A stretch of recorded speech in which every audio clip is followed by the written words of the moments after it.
lalber kovel re om tim nuaya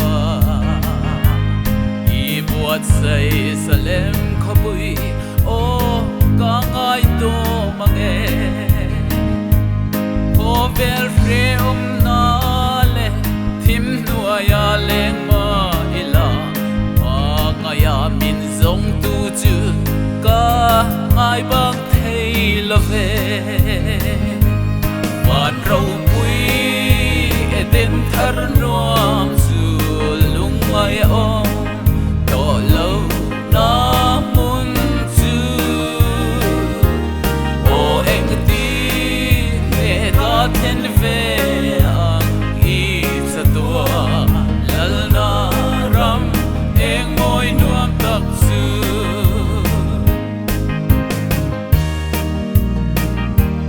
lo nai ro kathandam tu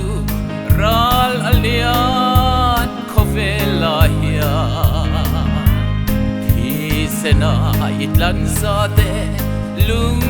ngai nan trape khovel I fan laya I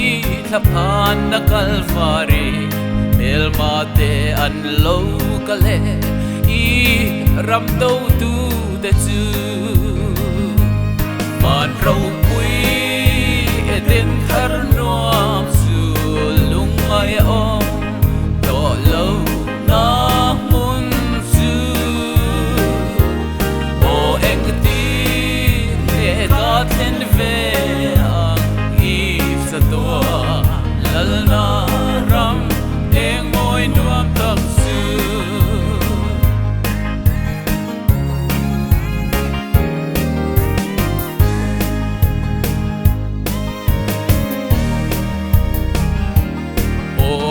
yang e chandam tu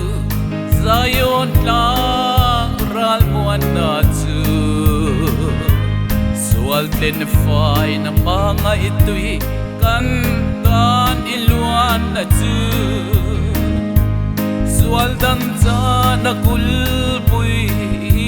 cha tuan wang wale tui chandam fa izar moya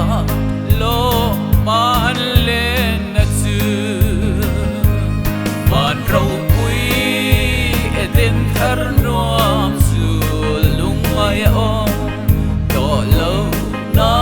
mun chu o ek ti ne ta ten ve ang I sa to lal na ram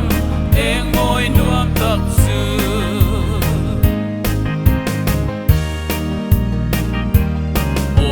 khovel hi aralang reilo de anarala chandam tu aavanga le ram kan bel doa Krista mangai tu den lal rau pui nan zangang mangai